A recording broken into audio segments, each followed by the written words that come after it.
Deus abençoe vocês. Muito obrigado pelo convite de estar aqui essa noite. Esse lugar que sempre foi minha casa. E é uma honra muito grande estar aqui com vocês. Isaías capítulo 62. Toda vez que eu venho à igreja para pregar, para participar da reunião, eu tenho um objetivo, eu tenho uma meta. Eu tenho que ouvir a voz de Deus. Se for para eu ir para casa, se for para eu vir à igreja e voltar para casa sem ter ouvido a voz de Deus, podia ter ficado no Facebook, mesma coisa. Se eu venho à igreja e eu não ouço a voz de Deus, o que eu vim fazer aqui? Não é? Então eu tenho essa preocupação e eu pretendo sair daqui tendo ouvido um pouco mais do que Deus tem a nos dizer. Sentados mesmo, Isaías capítulo 62. Por amor de Sião, não me calarei. Por amor de Jerusalém, não me aquietarei. Até que saia a justiça como um resplendor e a sua salvação como uma tocha acesa. As nações verão a tua justiça e todos os reis a tua glória.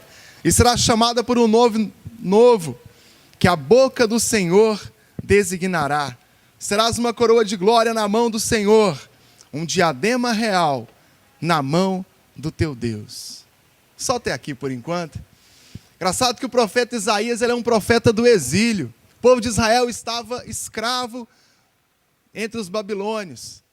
E Isaías foi citado tantas vezes hoje nesse culto que eu fiquei pensando, Deus não precisa de mim para falar aqui, ele já estava falando. E aí o profeta, em dias de tribulação, em dias de pouca esperança, a voz profética trouxe esperança. Quando não havia onde crer, o profeta disse, nós podemos crer. Quando o povo estava escravo, o profeta disse, é hora de acreditar.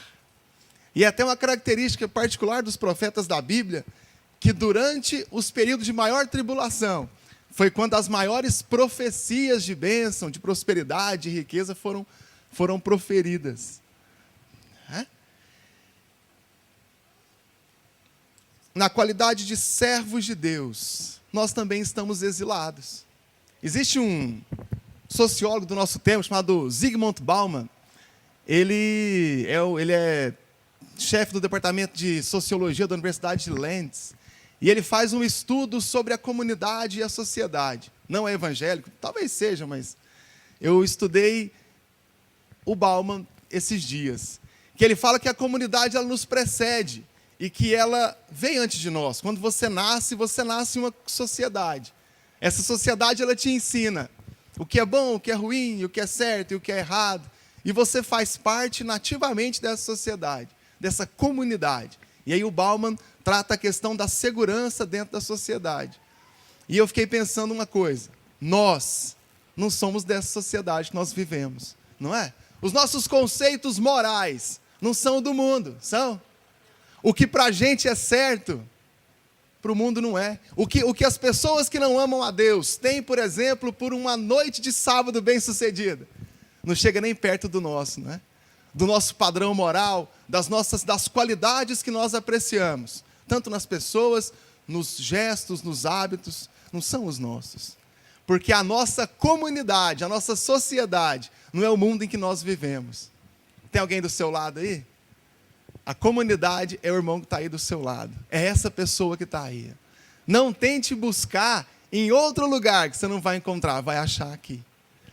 Quando eu leio o profeta Isaías, quando ele disse para o povo que estava exilado, eu vejo que a igreja hoje, ela está exilada, ela está num lugar, numa terra que não é a dela. Eu vivo entre pessoas que não são os meus, que têm hábitos, que têm costumes, que têm uma vida que não é a que a Bíblia me diz para ter.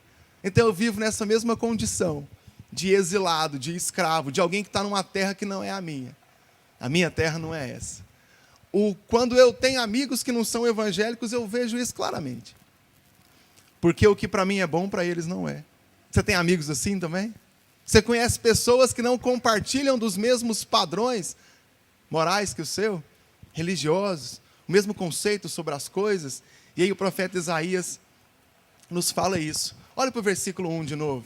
Por amor de Sião, não me calarei, e por amor de Jerusalém, não me aquietarei, até que saia a sua justiça como resplendor, e a sua salvação como uma tocha acesa. Quando eu ouço o profeta dizer que não vai se calar, eu não consigo associar a outra faixa etária, a outra classe dentro da igreja, que não sejam os jovens.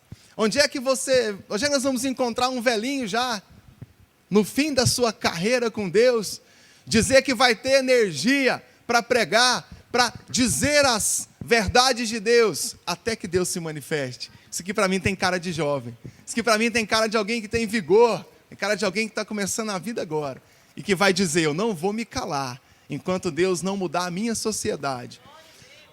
Enquanto Deus não mudar a minha rua. Vamos fazer uma avaliação microambiental? Se Deus mudar a sua rua, nosso setor já está ganho para Jesus, não é?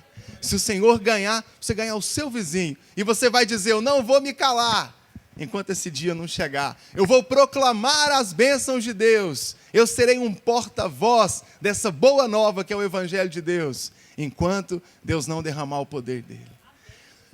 Isso, para mim, tem cara de jovem. De alguém que tem esperança e que sabe que Deus vai agir. E que tem consciência de que cada palavra sua é importante. De cada gesto seu é importante. Porque eu e você, nós somos o reino de Deus nessa terra. O profeta Isaías profetizou em relação a Jerusalém, que estava destruída e que ela seria reconstruída. Neemias reconstrói Jerusalém. Só que no ano 70 depois de Cristo, por Tito Vesperiano, Jerusalém é novamente destruída e levantada de novo após a Segunda Guerra Mundial. Eu não consigo associar essa profecia de forma literal como sendo Jerusalém, mas eu consigo enxergar, eu consigo crer que aqui Isaías estava falando da igreja. Jerusalém sempre representou Deus, a glória de Deus. Até hoje nós temos o hábito de dizer Jerusalém celestial, Jerusalém de Deus. Essa é a igreja. Quando Isaías fala que ele quer ver a glória de Jerusalém, ou de Sião, que é um modo poético de chamar Jerusalém, eu consigo ver a igreja de Deus. Essa é triunfante. E que outra instituição representa a glória de Deus nos nossos dias? Que outro lugar nós podemos dizer, lá se fala de Deus, ali está a glória de Deus, senão a igreja? Agora, a igreja por acaso é esse lugar aqui, essas cadeiras, equipamento de som, iluminação? Nunca foi. A igreja sou eu e você. Quando nós nos reunimos, quando você está lá no Facebook, se compartilha ou não aquela imagem lá, que eu também achei engraçado, você vai pensar, eu sou a igreja de Deus. Eu sou a voz de Deus nessa terra. Isso é bom ou ruim? Eu devo fazer ou não? Isso é ser a igreja de Deus. Esse é o jovem que vai dizer, eu não vou me calar, enquanto Deus não se manifestar. No Brasil? Não, na minha rua. Vamos começar pela sua rua. Vamos começar pelas pessoas da sua faculdade, lá do seu colégio. É lá que Deus vai falar com você. Versículo 2. As nações verão a tua justiça e todos os reis a tua glória. E será chamada por um novo nome, que a boca do Senhor lhe designará. Nós conhecemos muitas vezes, muitos casos na Bíblia em que o nome das pessoas foram mudadas depois de ter um encontro com Deus, depois de ter a sua vida mudada pelo encontro com Deus. Posso falar de Paulo aqui, que se chamava Saulo, de Isaac, que se chamava Jacó. E a igreja de Deus, ela vai ter um novo nome, porque ela vai ser impactada pela presença de Deus. A igreja vai ter um nome que o próprio Deus vai chamar, que vai sair da boca dele, digno, um nome digno da nova condição que ela vai ter. Da condição de ser um referencial da presença de Deus, da condição de que a igreja, quando eu falo igreja, eu falo você. Não estou falando dos pastores que lideram essa igreja, não estou falando dos obreiros, estou falando de você. Jesus está preocupado com você, e você é a igreja de Deus, que isso é o que Deus tem para você hoje. Quer te dar uma nova condição, quer te dar um nome compatível com a nova posição de glória que Ele vai dar para a igreja. Isso. Versículo 3, será uma coroa de glória na mão do Senhor e um diadema real na mão do seu Deus. Um rei é simbolizado pela coroa, concordam comigo? Não existe rei sem coroa, não é? Apesar que a coroa não é o reinado. mas representa a autoridade do rei. E aqui o profeta nos fala que a igreja, ou que Jerusalém, posso dizer que nós, seremos uma coroa na mão de Deus. E eu reitero o que eu acabei de falar, de que a igreja será a representação do poder de Deus na nossa sociedade, de que a igreja vai representar o poder de Deus, que nos nossos dias, que você será um representante genuíno da presença de Deus. Do mesmo modo como a coroa, ela demonstra e ela é a figura da autoridade do rei, a igreja vai representar o poder de Deus aqui, e nós faremos essa diferença. Você vai fazer essa diferença, essa coroa nas mãos de Deus. Deus quer isso de você hoje. Deus quer isso de mim, que nós sejamos esse referencial, essa coroa de glória. Deus espera que a igreja, que você, seja um instrumento da vontade dEle. Que nós sejamos um instrumento do poder de Deus. Quando eu falo isso, eu falo muito mais do que vir ao culto. Muito mais do que vir ao culto e chegar na hora.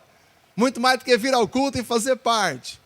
Que você seja, em cada instante do seu dia, um genuíno servo de Deus, um genuíno cristão, uma genuína serva de Deus. Eu não gosto da expressão prazeres do mundo, que eu acho que no mundo não tem prazer. Isso é um paradoxo. Você já tomou adoçante? Quem já tomou adoçante aqui? Quem tem que tomar adoçante? Alguém aqui? Vamos, adoçante enquanto você bebe é gostoso, mas depois com gosto amargo na boca. Ou é só eu que sinto isso? Eu fico com gosto amargo na boca depois. É igual tomar refrigerante diet. Fico com um gosto ruim na boca. Esse é o pecado. Durante a prática do pecado, durante o ato, pode até ter algum prazer, mas imediatamente após, você sente o amargo que foi ter pecado na presença de Deus. Então não existe prazer no mundo, existe prazer aqui. O que existe lá é ilusão.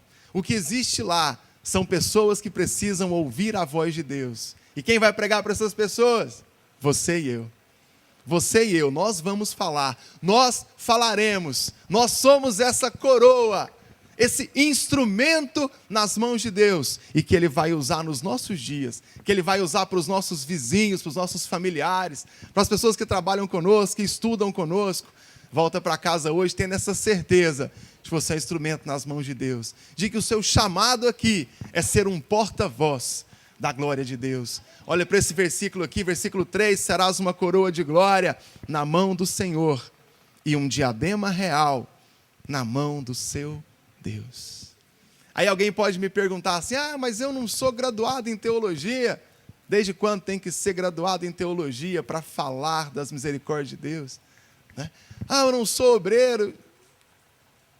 Seja um instrumento nas mãos de Deus, seja alguém que fala com autoridade. E eu quero ir mais longe. Não ser alguém que fala, ser alguém que age como quem serve a Deus. Essa é a diferença. Sabe aquela pessoa que quando chega no lugar, as pessoas param de contar a piada que você chegou? Esse é um cristão genuíno, em que a presença dele impõe respeito às outras pessoas. Essa pessoa, esse irmão, essa irmã, está cheio do poder de Deus. Esse é um instrumento nas mãos de Deus. E esse é capaz de mudar os corações. Se nós nos calarmos, a igreja vai perder o seu brilho. Se eu assumir a responsabilidade de ser esse instrumento nas mãos de Deus, não tem para o diabo nesse mundo, não. Não tem tribulação que é capaz de nos vencer. Não tem perseguição capaz de impedir o avanço daqueles que amam a Deus. Pelo contrário, eles vão ter que sair da frente, correndo, porque o povo de Deus vai passar. Não foi assim quando Josué entrou em Jericó? Quem teve perna correu. Porque era a hora de Deus demonstrar o poder dele lá. E isso vai acontecer aqui em nome de Jesus. Capítulo 64, avança comigo, ainda em Isaías, capítulo 64.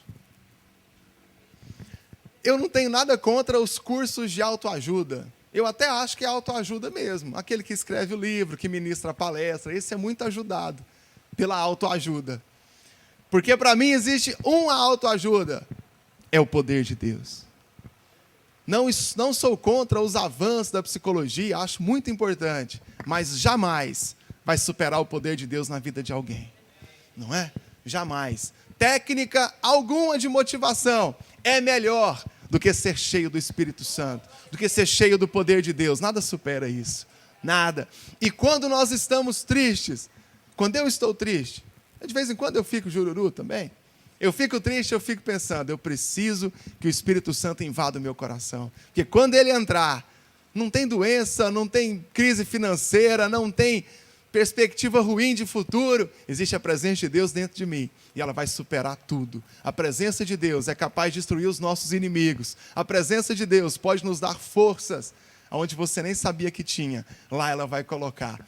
E esse avivamento, que é muito mais do que eu falar em línguas aqui no culto, embora para cá assistir o Zorra Total, não é isso que eu estou falando.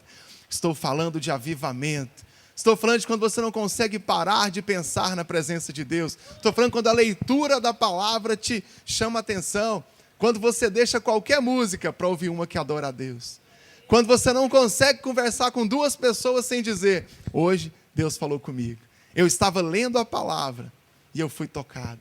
Quando você não consegue ficar muito tempo sem vir à igreja. Quando a chuva não te atrapalha a vir, quando uma visita em casa não te atrapalha, quando não tem jeito mesmo de vir à igreja, você fica chateado em casa. Não, está certo. Hoje não foi domingo, eu não fui adorar a Deus. É esse avivamento que nós precisamos. Isaías capítulo 64, versículo 1. Se fendessem os céus e descesses, se os montes tremessem na tua presença, como quando inflama os gravetos, como quando faz ferver as águas para fazeres notório o teu nome e os teus adversários, de sorte que as nações tremessem da tua presença. Isaías olhava para o povo escravo. Escravo não tem dia de folga, 13º, fundo de garantia, PIS, o que mais? O que mais nós recebemos aí de... Não tem nada disso, não tem seguro social, não tem nada. Não tem quinquênio, não tem nada disso, carteira assinada, bônus, comissão pela venda, não tem nada. Aí Isaías olhava para Jerusalém destruída, sem a menor esperança. Para que vocês tenham ideia do baixo nível espiritual que eles viviam, o hábito de orar continuamente, ele vem do exílio babilônico. O povo estava escravo na Babilônia, não tinha tabernáculo, não tinha como oferecer sacrifício, não tinha como celebrar as festas, que em Levítico 23, tem Levítico inteiro, mas em 23 especial tem algumas festas lá. Não tinham como celebrar essas festas, o povo começou a orar. Não tinha como fazer o ritual religioso, mas tinha como orar. Até antes do exílio, cada um sabia exatamente qual era a sua tribo. Das 12 tribos de Israel, depois do exílio, ninguém mais sabia quem era a tribo de quem. Vocês podem ver que os evangelhos, Mateus, Marcos e Lucas, eles trazem uma genealogia, Mateus e Lucas, porque eles não sabiam mais quem era a tribo de quem. Para que vocês tenham uma ideia do que foi viver durante o exílio. Sem contar que sobre escravidão eu não preciso exemplificar muito, nem explicar demais, né? Só dizer que era escravo, todo mundo já entendeu a dificuldade que eles viviam. Ao invés de Isaías começar a profetizar que era hora de Deus levantar soldados para derrotar os babilônicos, ao invés de Isaías começar a profetizar que o povo tinha que ficar rico, ao invés de Isaías profetizar que era hora de fugir escondido à noite para algum lugar, Isaías fala isso aqui, 64, versículo 1, se fendesse os céus e descesse. O que o povo de Deus precisa é da presença de Deus. Quando não tinha onde ter esperança. Do mesmo modo que o autor de Hebreus fala de Abraão, que ele creu contra a esperança. Isaías olha e não tem boas perspectivas de futuro.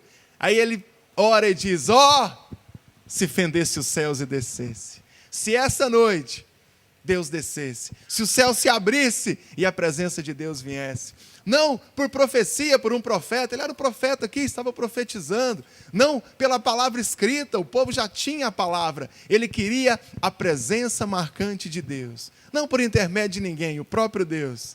E que ele mesmo profetiza que vai chegar, né? Lá no capítulo 52, 53, que ele fala de Jesus, que é o próprio Deus que virá. Mas aqui ele quer aquela presença de Deus. Ele quer que o próprio Deus se manifeste e mostre que ele é Deus nos céus. Não para Isaías já cria, mas era para os outros. Lembra de Elias, quando ele ora e diz: mostre que o Senhor é Deus nos céus e que sobre a sua palavra eu fiz todas essas coisas. Segundo Reis 18, quando ele faz o desafio diante dos profetas de Baal. Elias quer que Deus faça um sinal para os outros. Eu fico muito triste quando eu vejo um crente velho já, 20 anos de conversão, e ele quer um sinal de Deus para ele. Irmãos, creia. Peça um sinal de Deus para quem ainda não crê. Eu já creio em Deus. E aí ele fala: se fendesse os céus e descesse, se os montes tremessem na sua presença, como quando o fogo ilumina os gravetos, como quando faz ferver as águas para fazeres notório o teu nome aos teus adversários. Aqui o versículo 2 fala de gravetos, fala da água fervendo. Um graveto, uma folha seca, quando tem um fogo, ele não tem condições de não se queimar, né? Queima imediatamente. Tem até aquela expressão, fogo de palha, aquele fogo que pega de repente e acaba logo. Quando você coloca uma água no fogo, no caldeirão, a água vai ferver. Ela não tem condições de não ferver, ela não pode reivindicar que isso não aconteça. Do mesmo modo, os montes vão tremer quando a presença de Deus chegar. É isso que ele está dizendo aqui, que do mesmo modo como um graveto é queimado imediatamente pelo fogo, os montes vão tremer quando Deus abrir os céus e descer. Quando Deus abrir os céus e fizer a diferença nos nossos dias. Eu estou falando desse avivamento, estou falando desse fogo que vem de Deus e é capaz de tremer a terra em que nós estamos. Ela vai tremer, não é? O vento vai e o vento vem. O furacão Katrina passou semana passada em Nova York. Ainda bem que não deu certo de eu ir para lá, né? E o Katrina passou. Os montes ficaram onde estão. Mas quando a presença de Deus vier, igual Isaías está pedindo aqui, não vai ficar parado, não. Esse monte vai tremer. Essa nossa terra vai tremer em nome de Jesus, porque Deus vai derramar o poder dele aqui. Eu não posso ouvir essa palavra, fechar minha Bíblia e voltar para casa e pensar: foi razoável. Eu preciso pensar que essa presença de Deus ela não é para o culto, de que essa ação de Deus ela não é durante a reunião, ela é lá em 1 Coríntios, abre sua Bíblia comigo, eu quero terminar aqui, 1 Coríntios capítulo 10, e o versículo 31, abre sua Bíblia comigo, 1 Coríntios capítulo 10, e o versículo 31.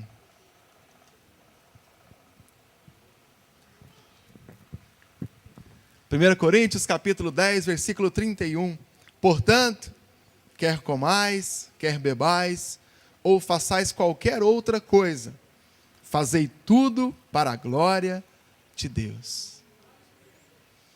Eu ainda não sei como, eu vou escovar os dentes para a glória de Deus. Eu ainda não sei como, eu vou pentear o meu cabelo, apesar que quando está curtinho não precisa. Eu não sei como, eu vou andar com meu filho na rua para a glória de Deus. Do mesmo modo como aqui eu consigo rasgar o meu coração e adorar a Deus. Mas uma coisa eu sei, cada passo do meu dia deve ser para a glória de Deus. Cada ação que eu tiver deve deixar bem claro que quem manda na minha vida é Deus. De que essa presença que impacta os corações, ela está em mim. De que nós temos intimidade com Deus. E eu faço esse convite para você, que pense quais ações você pode ter que representam um servo genuíno de Deus. Quais ações você deve praticar e que a glória de Deus vai se manifestar. Não estou dizendo para você que nós temos que competir com esse mundo. Até eu falei sobre os prazeres do mundo. O prazer do mundo não existe, são paradoxos. Existe lá uma grande mentira. E o que nós temos aqui é a boa, perfeita e agradável vontade de Deus para a minha vida e para a sua. E sermos cheios desse Espírito Santo e estarmos prontos para qualquer hora deixar bem claro para quem for que o poder de Deus habita nos nossos corações, de que a presença de Deus está nos nossos corações e que nós seremos tomados por essa presença. Onde você estiver, seja lá com quem você falar, ele vai perceber que da sua boca a palavra é diferente, que nos seus olhos o olhar é diferente, porque você está aguardando o dia em que o céu vai abrir e a presença de Deus vai assumir esse lugar, vai assumir os nossos corações e nós seremos cheios dessa presença. Amém? Vamos ficar de pé, eu quero orar com vocês, vamos orar juntos. Vamos orar para que essa presença marcante de Deus esteja conosco, para que esta glória que o Senhor tem se manifeste aqui essa noite. Vamos orar juntos. Pai, os nossos corações estão abertos nessa noite, porque nós queremos sentir esse poder. Como Jó disse, que ouvia falar de Deus, mas agora conhecia. Nós queremos conhecer ao Senhor essa noite. Nós queremos ser cheios do Seu Espírito Santo. Nós queremos abrir a nossa boca e profetizar, porque nós somos jovens e o Senhor nos deu este mundo. O Senhor nos deu para ganhar para o Senhor, para ser um referencial da Sua presença nos nossos dias. Pai, fala aos nossos corações, toca-nos essa noite, para que sejamos tomados por essa presença, sejamos de igual modo cheios do Senhor, tomados pelo Senhor, prontos para desafiar os nossos inimigos e vencer em nome de Jesus, e sermos tomados pelo Senhor, Pai, pela Sua glória.